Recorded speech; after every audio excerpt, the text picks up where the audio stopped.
What's up, guys? Welcome to Ask a Creator Economist podcast. I'm Ron. I'm joined here today by Jonas Rubel and Thomas Euler yet again, my two favorite co-hosts. Hey, Guys, we are a depleted unit right now. We're in shambles. We're pinned behind enemy lines. Jonas is dealing with the end of a sickness. I just got sick, probably from Jonas, virtually or digitally somehow. And how are you guys doing? Not great, not bad. Just in between. Yeah, this isn't the worst I've felt, but it is the second worst I've ever felt. Thomas, how are you doing? Oh, I'm doing well. I'm just also what do you say? Head underwater, like a lot of work stuff on the table. So I guess long story short, what we want to say is this will maybe be a briefer episode than usually, and then we will be back at hopefully full power next week. Yeah, guys. So if you are interested in the Ask a Creator Commons podcast and want to get some of your questions answered, head over to unyfy.io/podcast. You can submit your questions there and we will do our best to get to them in the next episode. And so what do we got this week, guys? Last week, we had some pretty good ones. If you guys are interested in checking those out, you can find them on all your favorite podcasting platforms. But before we head straight into the questions, have you guys been following any cool news or any cool stuff that's going on in the world of the creator economy? Well, not very much from the creator economy, but a little sidetrack because I'm quite excited for it today. I hope Starship actually does its first launch. The new SpaceX rocket type, basically, which is, I believe, like 126 meters high or something. Like when it's standing, like it's a massive tower that just does a liftoff at some point. And actually, I have my notifications on because this I want to see. And as Elon Musk likes to put it, like when they do this thing for first time, he estimates there's like a 30% success rate. So chances are there might be like a huge rocket ship blowing up today that you get to see live. So yeah, I'm in for that. Hope, fingers crossed, it doesn't happen, but maybe slightly fingers crossed I get to see it. I think it's at least the third time we are talking Elon Musk. So 3 in 8 episodes. This is not an Elon Musk podcast. Maybe it should be, though. Maybe, who knows? No, but this is great because this is like spectacle, right? I'm actually writing an article at the moment on the side about the title is the spectacle of gluttony or something like that, where it's just that us as a society we're obsessed with spectacles, and I think this is another one of those things. And all I will say is this: if SpaceX can pull this off, Netflix has no excuse for not being able to pull off one of their first attempts at like a live show. Have you guys heard about this? Like the Love is Blind post reunion type thing. They were going to do like a live show where basically all the contestants from Love is Blind come back. Okay. And wait, what is the Love is Blind thing again? Oh, the it's format? I How do must you not admit, know? like I hardly ever watch any trash TV, but I don't know how, but I happened to watch it with my wife. Love is Blind, and it's this reality format where like two people, so people are locked in rooms next to each other, and they can talk through the wall, but they can't see each other. And then they basically they interview each other, and then if there is a match, then they have to get married. So Yeah. and then so they see each other for the first time when going to the altar and then getting married. So it's really trashy, but it's also kind of an interesting social experiment. And I mean I watch nothing, and that you pick out the one thing that I actually watched is amazing to me. But it's one of the less trashy reality shows, I would say. Maybe. Like I mean, especially if you watch the non-American version, like there's actually some good stuff in there. But yeah, if they can pull that off. What was the show, the old German show with Kai Pflaume, where they had the three candidates that same style, basically you would interview and then you would just go on a date with the one. I think it was called Herzblatt. Yeah, exactly. This one is basically the same story, only that they didn't have to get married right away. But yeah, three candidates, you got to ask questions. Yeah, one really funny moment from like I think the first season that they did it. One of the dudes was like trying to get to the bottom. He was trying to figure out if the chick he was talking to was normal weight, overweight. And his sneaky way of accomplishing this was he asked, he's like, if we were at a festival, would I be able to put you on my shoulders? And she she didn't know how to answer it. And I just remember that was like one of the super funny moments from that show. But yeah, they failed. They blundered that hard, and they ended up postponing it. And yeah, it just goes to show you that like these types of productions, they're just difficult, man. And Wait, and they want to do it live. they wanted to do this reunion thing live like a week ago, and they completely fumbled the bag. But like, what's the benefit of this type of show doing it live? I mean, I see very little benefit for the audience to like follow this live versus a recorded version. Who knows, man? I don't have as much information as I should. I just remember my wife telling me about it, and like, do you guys know the show Charlie Brown, like Snoopy, Charlie Brown? No, but actually, let me get in there. I think you have more information than you should. Yeah, maybe. But basically, my wife was telling me about this, and it was like Charlie Brown. I just hear like, so yeah, that's my those are my thoughts. But yeah, Jonas, I'm also excited to see the launch. Should be good stuff. So guys, righty, let's head on over to the questions. We're going to go ahead and start with Patrick. So Patrick, here it is. Hi, my name is Patrick, and I run an Ultimate Frisbee blog where I send out a newsletter to my subscribers. The newsletter has been one of my strongest channels for monetization thus far. However, I'm struggling with low open rates, slow growth, and low conversion rates. What can I do to improve these metrics to get back to the glory days? Patrick is, as he mentioned, an Ultimate Frisbee blogger. He mainly uses his personal blog, so his personal website and Facebook as his main channels. Damn, dude, that's old school. Facebook and a blog. He does Ultimate Frisbee tips, highlights, and news about the AUDL. AUDL is the Ultimate Frisbee official league, I believe. Yeah. And he also said that he's interested in a side niche, which is disc golf, which is actually a super fun game, very similar to Ultimate Frisbee, except it's more like golf. Jonas, you've played that? Yep. Super fun. Back at home, like where I originally come from, they set up a bunch of these places. Like in the forest, maybe in right? 2000.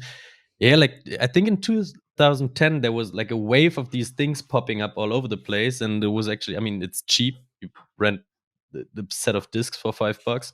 Yeah, and then you just go on a stroll and throw a frisbee in between. I even know some public places, like a public park in Mainz, for instance, they have a disc golf. So yeah, fun thing. But let's get into it. Yeah.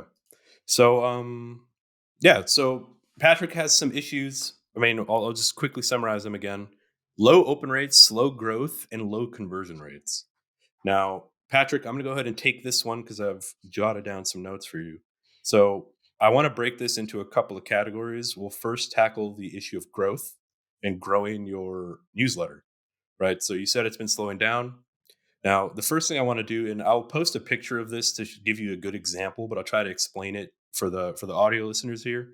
What you first want to look at is look at your page on your website where you typically have a call to action where you're asking people to join your newsletter. So that's the first thing you want to look at, and you want to try to optimize that experience or optimize that call to action, as we call it, right? So maybe you have a pop-up that appears when users scroll on your site. You have a pop-up where it's like, hey, join my newsletter. Maybe you have a top banner at the top of your website.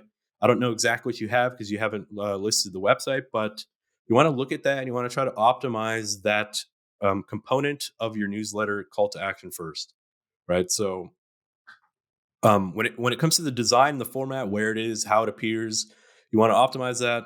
Also, when it comes to the content and the actual thing that you say in the newsletter, one really good strategy that I've seen a lot of other newsletter owners do is that they will literally quantify their newsletter in terms of like either the success that you'll get from it, or something like a social credibility type thing is, for example, join 13,000 other Frisbee friends or Frisbee fiends who read my newsletter, right? Or join my newsletter to get better at, the flick throw or the overhand or the hammer throw, like whatever. You can make it very personal to Frisbee fans, and you can quantify what they'll get out of the newsletter. You can also do something like get 3 tips and 3 highlights in your inbox every Monday. What you're doing by doing what's up? Was just gonna say that similar to the Ben's Byte newsletter that I referenced recently, which is always structured in the same way, like 5 new tools for image generation, 5 new tools for video, like one great tweet, and some like 2 industry news. Basically, always the same structure. Yeah. Boom, boom, boom. You know exactly what you're getting. Yeah, you know what you're getting. You also know like when you're getting it. If you could say like, "Yo, every Sunday you're going to get these 5 tips or whatever," that's just a good way so that people know exactly what they're signing up for. So optimize, and that's called like the promise. I like to call that like, what are you promising them when they sign up to your newsletter? So just be very clear. Now, what you want to do to help the growth of your newsletter, let's just say you get people to join it. A pop-up and a clear promise. So as I mentioned, if you do a pop-up, that's something that can be helpful. Like if your main metric or your main KPI, which is like the main key performance indicator that you want to drive, is newsletter signups, if that's your main moneymaker, a pop-up could be a good option, right? So as users stumble upon your site, maybe a 60% scroll, pop-up appears, hey, join my newsletter. Include some social credibility, include maybe some testimonials of some of your newsletter subs who said, hey, this is the best Frisbee newsletter on the web. I've learned, how to not be lazy and how to play defense. I don't know, whatever. So, and then what you want to do is you want to include some type of welcome email, right? So just something that says, hey, thanks for joining the newsletter. Here's the first edition, or here's the most recent edition. Some type of activation as soon as they join, so that when they join, they don't just forget about it instantly. It's a way to cement yourself in their brains as soon as they've joined. And then you want to this is like a pretty vague tip, but just provide value. Like make sure your newsletter is actually giving your subs valuable insights about what you've promised them at the beginning, right? So if you said that, hey, become a better Frisbee player, or become, I'll be a little more appropriate, become a better ultimate player with my newsletter. Make sure that you're giving people resources or insights or whatever they need. Maybe it's even videos of like throwing techniques, throwing mechanics. Make sure you're helping them actually achieve the thing that you've promised, or delivering on the thing that you promised, like Jonas said, if it's simply just like cool tweets or whatever. So that's like the growth side of things. Just improve the interface in which people sign up, improve the value in the content that you're providing, and give clear promises, and then actually execute on those promises. So just to chime in with another thought. So if you already have some kind of audience, one thing that you can definitely play around with is thinking a bit about how can you leverage your existing audience to recommend it. But then of course you can say, hey, please recommend my newsletter. But well, who does it? It's not really something that will happen extremely often. But there can be, like, on the content side, little tweaks that you do and little strategies that you employ. For instance, I assume in a topic like Ultimate Frisbee, probably most of your readers play and/or are interested in Ultimate Frisbee. So do reader interviews where you just ask people and maybe check out who are your current newsletter subscribers. Maybe some of them are a bit more high profile in the Ultimate Frisbee community. So ask them, shoot them an email, and make it maybe even public in your newsletter and say, hey, I want to learn a bit more about my community and turn this into a community. So I will interview my readers like 3-5 easy questions, and this will be in the newsletter. Because guess what, once a person is interviewed, they will share this with all their friends and the people they're interested in, just because that is how people work and act. So that would be a little technique that you can do. And maybe you don't have to do the interview format, but just think how you can activate your existing audience to spread the word. Yeah, that's a great point, Thomas. And just in tandem with that, also asking them what types of stuff that they want to see in the newsletter. So let's just say, based on your submission, you have a personal website and Facebook. I'm assuming maybe this is like a long-standing newsletter that you have with potentially participants from 5+ years ago. I don't know. I'm just making an assumption. If that's the case, it might be a good idea to reactivate them and figure out what types of content they actually want to see, right? Yeah. So you could do this subconsciously or subtly by creating new content, creating new newsletters, and then just checking the metrics, checking the engagement, checking the open rates. Those things will help you figure out what types of content your users want, or you can just straight up ask them what they want, right? And You hey, don't have, yeah. one more thing. So most newsletter tools, I think, Patrick, you didn't mention which one you're using, but most tools also have like a web version of the content that you create, and that is of course something you should share on your Facebook and wherever else you might be, so that you can point people to it. And then if you do something like Substack or Mailchimp, then from within the web view of the newsletter, there's also a sign up option, and that of course speaks to the people. It's almost like a blog post essentially then, and that is something that I guess you can also do When if you you just don't already. mentioned tools that most of these email services provide, there's also mostly the option to do A/B testing. And especially with the other point, open rates in mind, where open rates is, I think, strongly determined by subject lines. Maybe that's also a great way or a great option for you to do some A/B testing and check whether a specific style of subject lines, increases open rates. Definitely. Maybe one thing one thing is always going more abstract, where it's like generally a funny or whatever subject line that doesn't really relate that much to the content. It can be a very distinct summary of what's in there, and maybe you can play around a bit with different styles of subject lines here. Yeah. A little anecdote I can share. Once we received an application from a developer, and he had the subject, and it had the subject line, "It's like eating glass and staring into the abyss." And You're I hired. looked at this, yeah, and I looked at this email and I was like, "What the fuck's this?" Opened it, and then it turned out to be an application. Also, he said, "Well, I'm not really a big fan of CV, so if you're keen, let's just have a chat." And sent me a little, and in the bottom there was like a little. It was actually a link to his LinkedIn, but in hex code. So there was almost a little challenge in there. Of course, my this God. caught me, and ended up chatting with the guy. Unfortunately, wasn't a great match, but the subject line really stuck with me. Actually, I wanted to try it out with some cold outreach in the future, But see if Jonas, it performs. that's an interesting point, because it brings up this topic of like segmentation and segmenting your prospects or your users or your newsletter subs, where that might not work with everyone, right? So let's just say you're applying to companies. An application to Jonas at Liquiditeam is different than an application to Broomhilda at Mercedes at Daimler, right? Like, is Exactly. she gonna like this hexagonal fucking CV thing?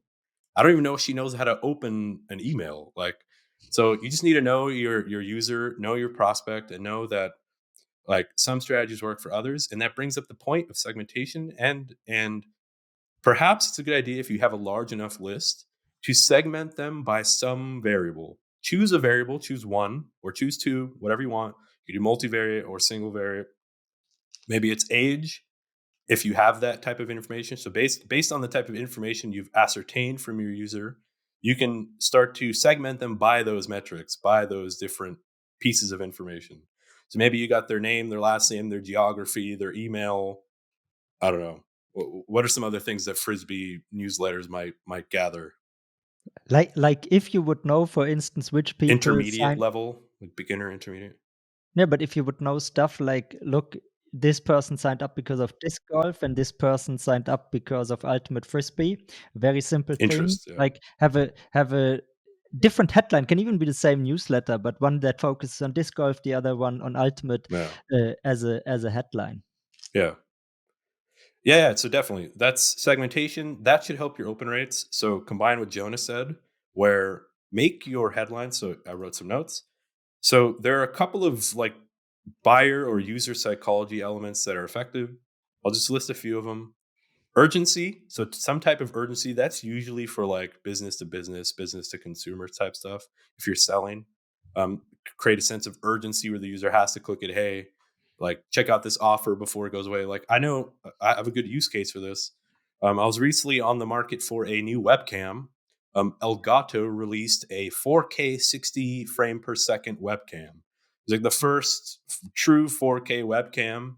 And it's been out of stock fucking everywhere. Like since they released it back in like January, you can't find it. Joined a wait list. They sent me an email and they said, yo, the Elgato face cam is back. You wanted it. Here's a link to the shop. Dude, I missed it by like an hour. They were fucking sold out after an hour. It was horrible. But they created a sense of urgency on the next one when they were in stocking, and they said, hey, Ron, you missed it the last time. Here it is again. Don't miss it this time. They created a sense of urgency. So maybe not that applicable to you, but that's how urgency can be used. Depends, right? In sports content, you can also do it if you do a certain kind of stuff. I don't know if there are betting markets for Ultimate Frisbee, but for instance, if you give like your preview for a big game, a big tournament or whatever, then you could True. definitely say, hey, read my picks now, so you can still place your bet. I don't know if that's a thing, but Yeah. that is certainly a good application for our guy Patrick here. Definitely a good point. I mean, sports is a time-sensitive industry where if there's a tournament going on, if there's games upcoming that you have analysis on, that's definitely a time where you can use urgency. But anyway, moving on. Curiosity is another one. Doesn't need too much explanation. Tease something. So whatever the contents of your email is, if you could tease it in the subject line, that's just always good. A true curiosity, not just like a bullshit teaser that really doesn't fulfill on any of the promises that you give. And then personalization. So this one's a little bit tough. The bigger your list becomes, the harder it becomes to personalize your subject lines or your email copy for that matter. But if you can personalize it, I mean, you can obviously add like what they call like dynamic elements, like hey, bracket first name. That's the most basic, fundamental type of personalization. But there's other ways you can personalize it. Again, based on how intricate your segmentation is, the more you can personalize en masse at scale, right? So again, like as we don't know which tool you're currently using, it's probably not 100% something that you can do. But for instance, like say you use Mailchimp, one of the bigger tools, then you can have. Then you can create tags, and you can also, depending on where a user signs up from, you can automatically apply different tags. So if you go the little extra mile and say every blog post that you do has a subscription field, and you just have two different sign up fields, one based on disc golf and one based on Ultimate Frisbee, and that is relatively simple to do, then you can already start sending personalized headlines the way I mentioned earlier, right? And say that is focusing on this on that, and that is something that even if you don't have a large staff and big data organization, you can already start doing this. Yeah, good point, Thomas. So yeah, that's personalization. Segmentation is your best friend when it comes to personalization. Keep that in mind. The next one is relevance and timeliness. This is kind of similar to urgency, but how relevant is the content to the user right now? So, as Thomas mentioned, if there's like sports betting lines or tournaments upcoming or games upcoming, can you make the content relevant to stuff that would be relevant to the user at that time? No need to linger on that one. Keep them short and sweet. There's, as again, based on what platform you use, there might be recommendations or even like a thing that'll like give you a warning and tell you, hey, this subject line is too long, so keep that in mind. But those things matter, especially if a lot of people, when they open their email, especially if it's on mobile, perhaps the entire subject line won't be shown. So those things are actually really important. If you don't have the bulk of the messaging that you want to give the user at the beginning of the subject line, you might not entice them enough to open it. So that could be an issue why you're not getting good open rates. So just make sure they're short and sweet, that the most important information is as early in the subject line as possible. If you can, that's harder to do sometimes. But Hey, and if you're not a good writer, but a good headline writer, then another thing, if you happen to use text generation AI like ChatGPT or Notion AI, which we tackled in one of the past episodes, then you can definitely use these tools to feed them your headline and say, hey, apply what you know about good newsletter title or subject line writing and give me like 10 ideas how to optimize it, and then work with this. That is something where these AI tools can be really good at. Yeah. And of course, something that would help is if you look back at historic data and maybe there's some outliers in your opening rate, some newsletter episodes that you send out that performed very well. Maybe they have something in common. Maybe that is just something you need to stick to and do more of. And rather obvious advice, but maybe there's something hidden in there as well. Good point. Yeah, in our last episode, we actually covered analytics, and it was like an influencer, a TikToker who wants to start using analytics. The takeaway basically is like the metrics of the content you've already produced can also help fuel future decisions. So just to echo what Jonas said, look at the stuff you've already done, whatever performed the best. Maybe that's a naming mechanism or naming scheme you want to continue to use. So that's pretty much it for open rates. I mean, I thought we'd breeze through open rates. It's pretty, just test stuff, make sure you can track, test different strategies, and you should find success. And converting, so conversion, your third issue, which was how to convert people from the newsletter to pay for something, right? So you said your newsletter was your biggest monetization strategy. Maybe people aren't really purchasing from your newsletter anymore. It doesn't have the same buying power that it used to. So a couple of quick and easy tips that you can implement is, firstly, make sure that your tracking is all still in order. Make sure that you can still track from when a user lands on your website, signs up for your newsletter, and then goes back to maybe your website or to Facebook, and then they make a purchase. Make sure all of that is nice and uniform, and you have a nice flow where you can see as the user goes, through the funnel. Make sure you can track it all. That's important. If you need straight technical tips on how to do that, maybe that's for another episode. You can let us know exactly what your issues are, that we can help you with that. But make sure, again, very similar to subject line testing, it's A/B testing different calls to action within the copy of the emails. So make sure that wherever your main call to action in your email is, make sure that thing looks and sounds optimized. And So do we know anything like what actually he is selling? We don't, right? So we no, don't know if he's talking about like affiliate conversion or his own shop conversion.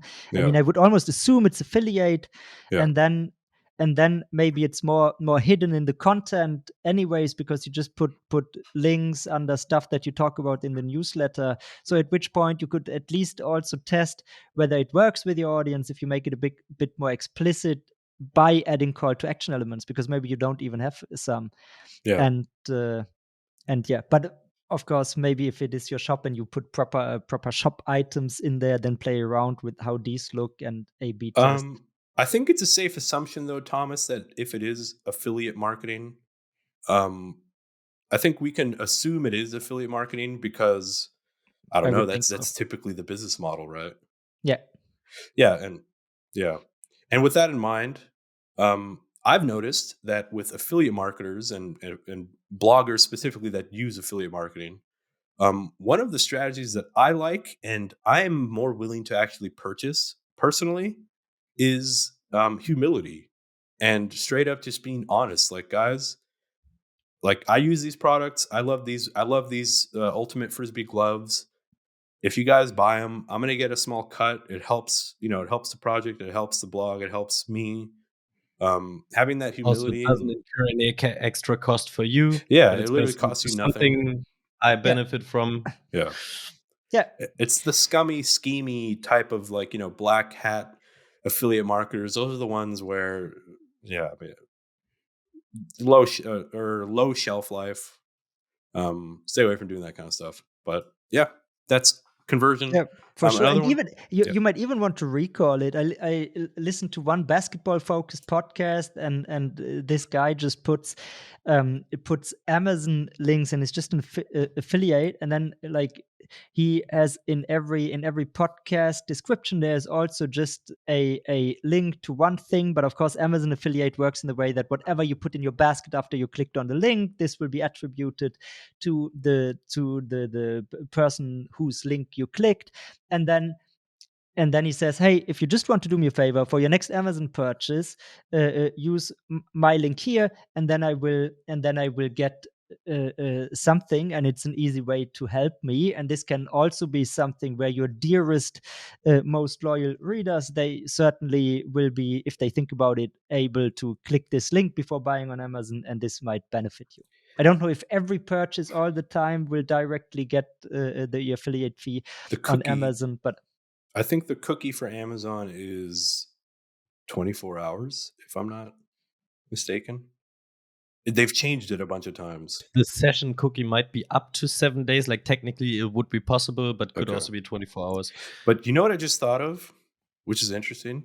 How come maybe somebody's done it, but I haven't seen anybody do like a worst products type of page where they review like the shittiest products on Amazon. They buy Oh, it. I've definitely seen this. Really? And do they use affiliate links to Amazon? I'm not sure, but I've definitely seen Instagram reels where people did something like that. But I'm saying specifically an affiliate marketer who, because of how cookies work and how if they make any purchase on Amazon after they click on it, because of how that works, like what if, I guess it wouldn't work as well, right? Might be. Like, yo, don't buy these Frisbee gloves for sure.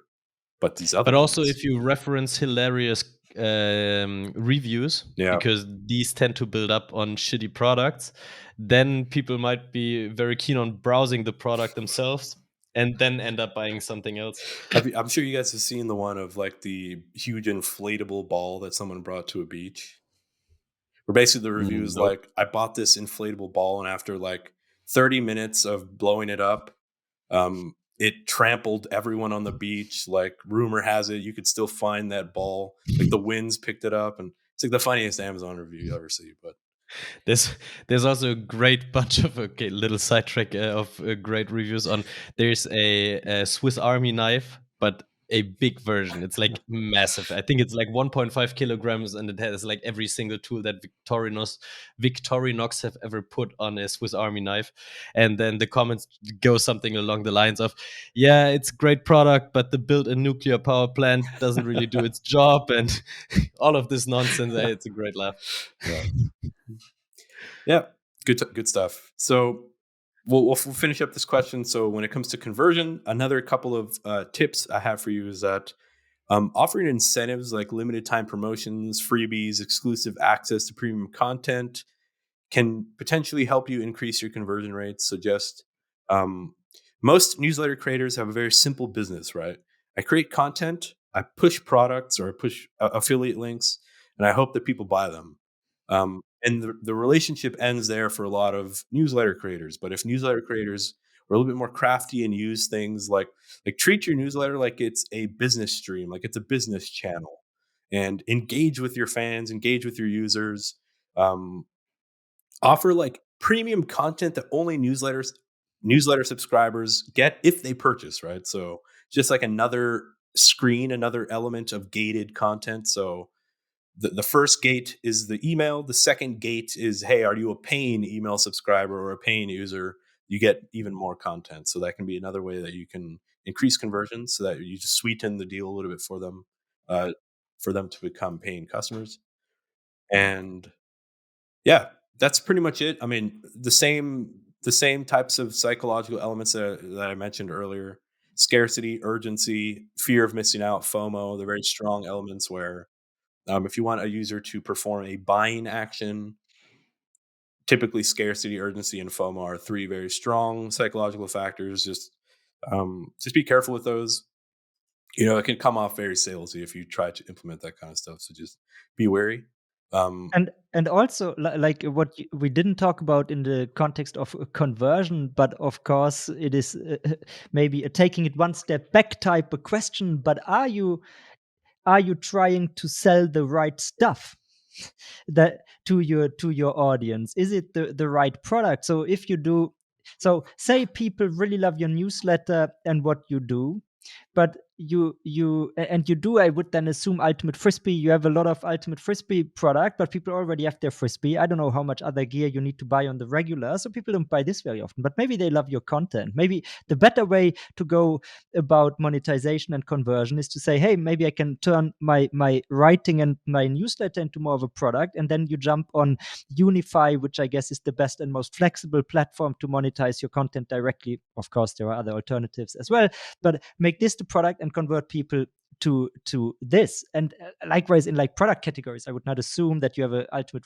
frisbee focused newsletter and you try to sell I don't know, golf gear, but then you would have an obvious problem as well because the product just doesn't fit your audience. So think about this a bit, and what can be interesting for your audience. Because also maybe like if you want to stick with affiliate and not go to premium content, then you might still find out that ultimate frisbee gear is maybe a thing that people don't buy often enough, but maybe there's other like related stuff that a majority of your audience is really interested in, right? Fashion, for instance. Nutrition stuff, as with all sports, people like their vitamins.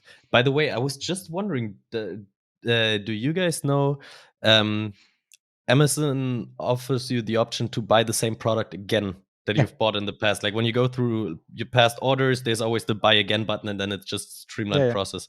If you bought it the first time through an affiliate link and you just do the buy again thing, probably not, right? No, that would be too nice. That'd be OP. That'd be overpowered. Yeah. Yeah, good point. So I think that's good, right, for the first question? Yeah, I think. Let us know, Patrick, if you like the answers. Yeah. But Thomas, that's a good addition there. I mean, we didn't even talk about like you might not even be pushing the right, because it's the same thing with content, right? If you're not pushing the right content that doesn't resonate, apply that to the product that you're pushing as well. Yeah. So I have a statistic here. I don't know if it's super relevant. It's just average open rate for newsletters across all industries, 17.8%. Click-through rates are about 2.6. So if you're somewhere there, you might not have an issue. It might just be a volume thing, just increase volume.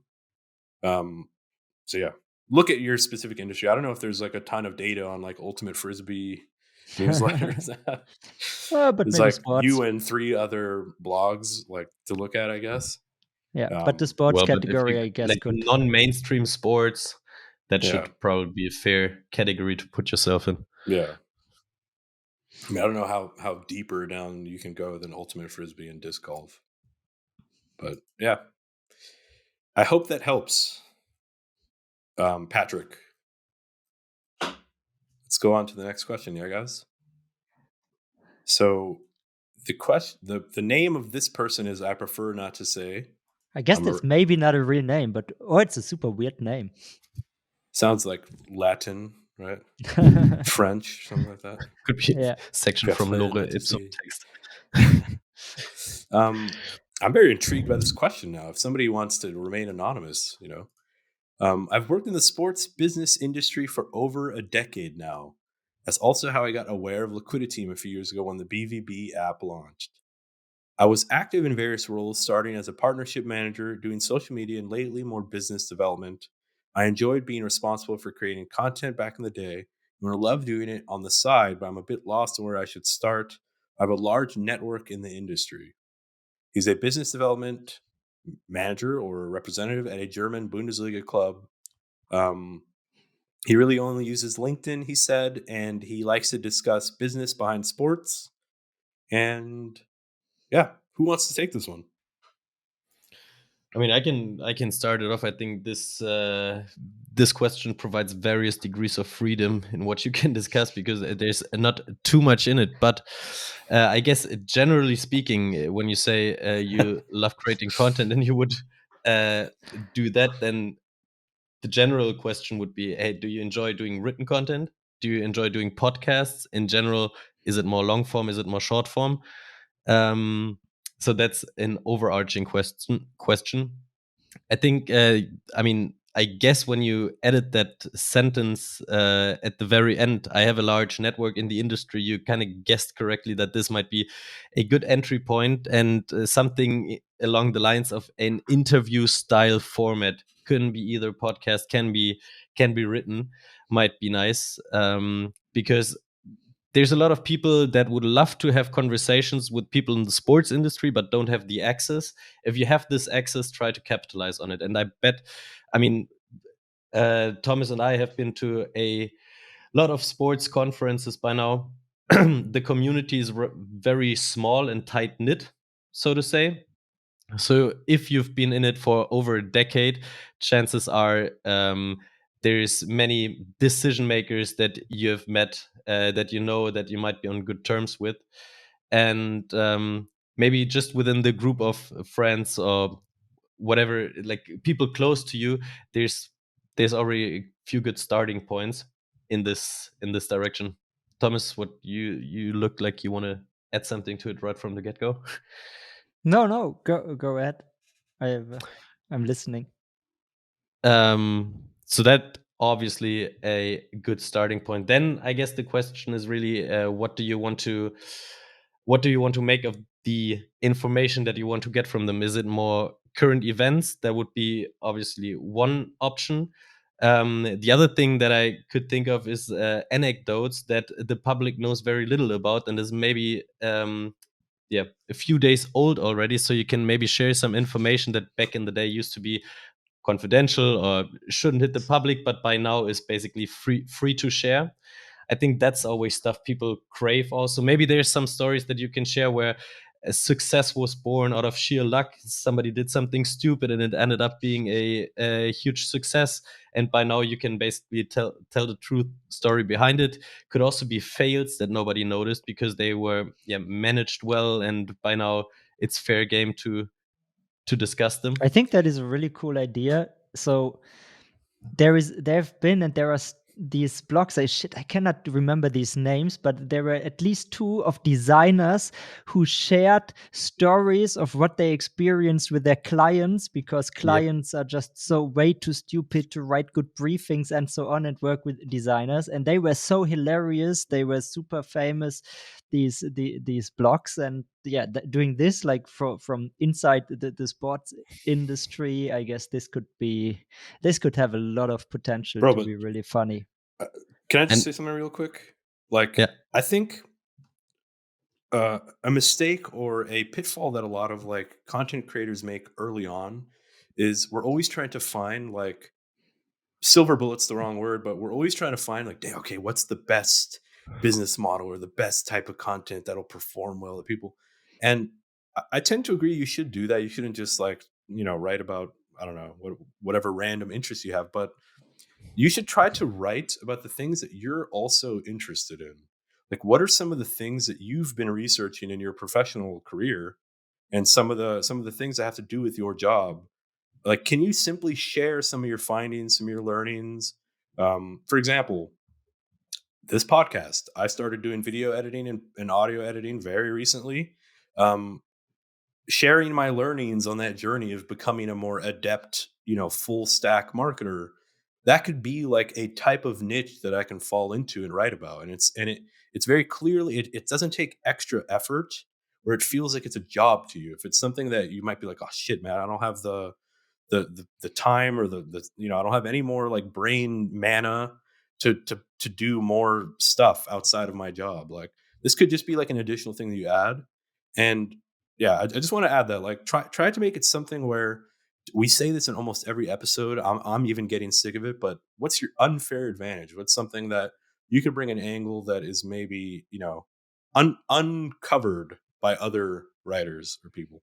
maybe also an angle where you can share valuable insights that really do provide value to the audience is, if you said you've been in partnership managing, you've been a partnership manager. So basically, a partnership manager is responsible for getting new sponsors also, and then once you have a new sponsor, or once you have a sponsor, basically maintain this relationship, so on and so forth. Help them activate their their rights Yeah. in a good way. And so you've probably not only made some deals, but you've also seen various deals not work out in the end for various reasons. There's still a large interest from companies basically, across all industries to engage with sports, as it's still one of the advertising with sports does still work. And maybe there's basically advice that you can give to companies venturing into sports advertising for the first time. They say, hey, I would like to have a footprint in the German Bundesliga, and I would like to sponsor a club to have my logo present somewhere. Maybe share some do's and don'ts that you have seen over time, like what leads to deals that work well, what makes them break. I will say, Jonas, all of real this quick, stuff. Yeah. Sports is another one of those industries, and because we kind of work like at the intersection of sports and tech, I will say it's very like, maybe this is the wrong term, but it's like a gentleman clubby type of industry. Like you said, everybody knows each other. There's a lot of shoulder rubbing, a lot of cigar filled handshakes, and it just feels like one of those industries where like the more you know, and then pair that with the fact that like business development and consulting is also an industry which is kind of like that. So you're compounding these two like gentleman clubby type of shoulder rubbing verticals or these niches. Like some of the insights or some of the stories that you could share, I think a lot of people would be pretty interested in, because that stuff isn't really available. Can also be like, this can also be anecdotally driven. Yeah. For example, share a story about how one company tried to engage with a club of name X, whatever, and they had demands X and Y that cannot be fulfilled for whatever obvious reasons, maybe, and then basically use this story, this anecdote, to share some insight about why this failed and what you should do differently to not Yeah. And do the same. I want to call back something that I think we discussed in the last episode. There was a question from someone who talked about like handling being a creator while also having a day job. And one That was the last aspect episode.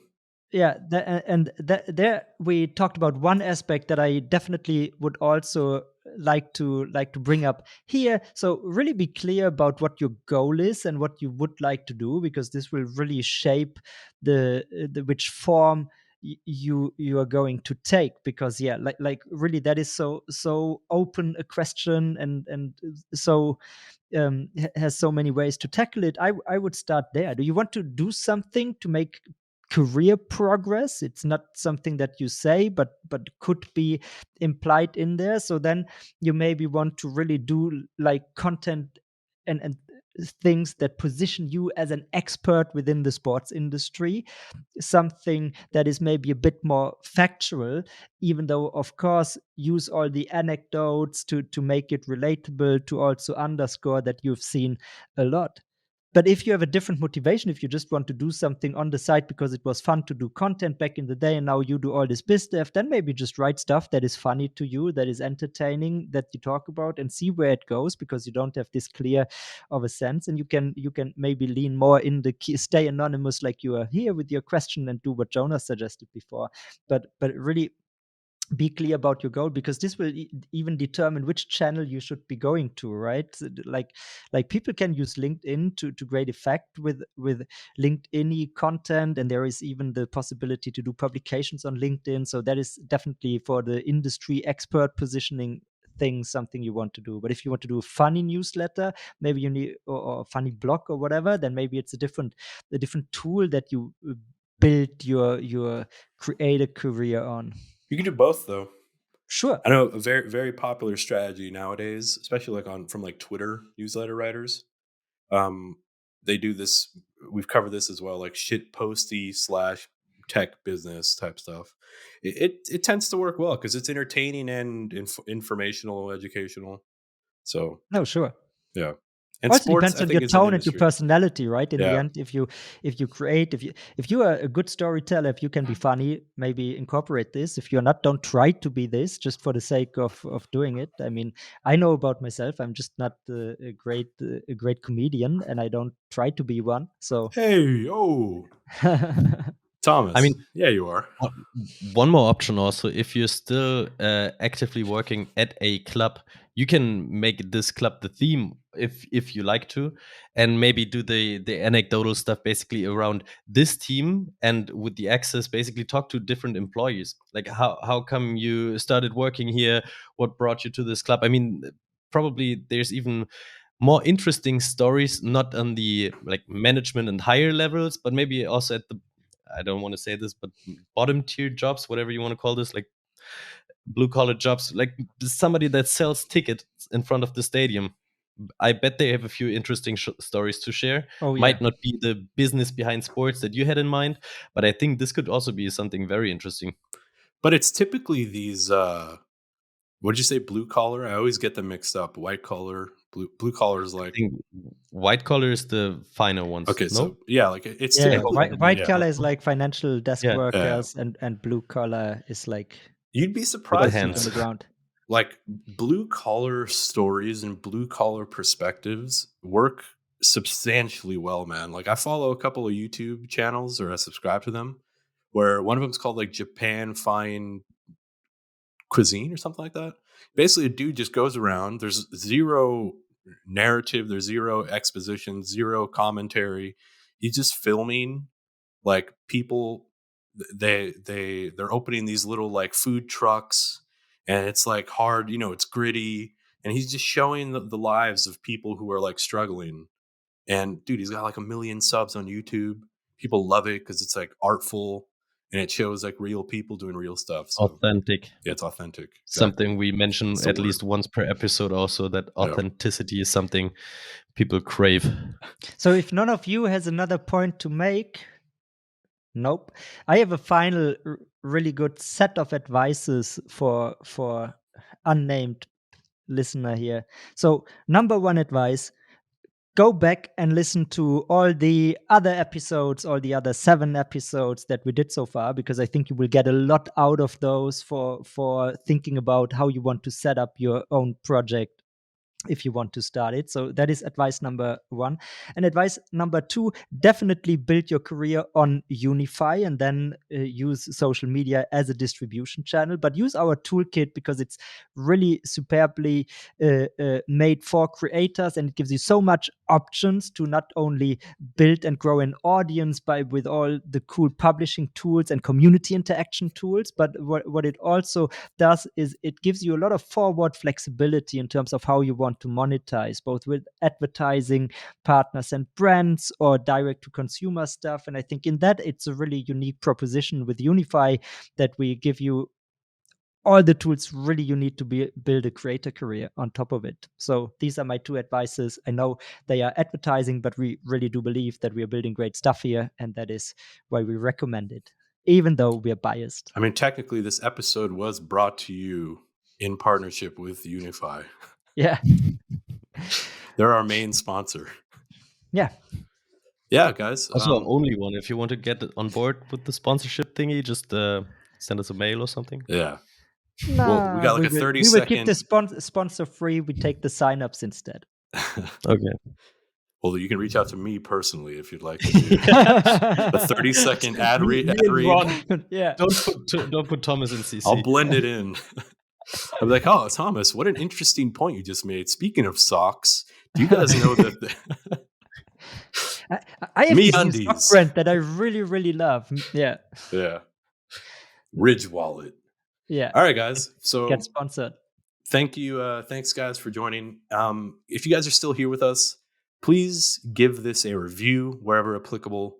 Give it a share with a friend, with a creator, with some of your business partners or colleagues. Share this. Please submit questions on unify.io/podcast. We'd love to get to them. And yeah, let us know what you guys think. You can head over to the Universe app and engage with these episodes. We publish them as blog posts. We publish the episodes natively there on the platform as well. And yeah, it's a cool platform where you can literally see how the platform works, as Thomas just mentioned. And if you are here, I said this in a previous episode, subscribe on YouTube, make multiple accounts and subscribe with all of them, comment with all of them. And yeah, thank you guys for joining me today. Thank you. And we'll Thanks see for you having guys. us. Yeah, we'll see you guys next week. Bye-bye.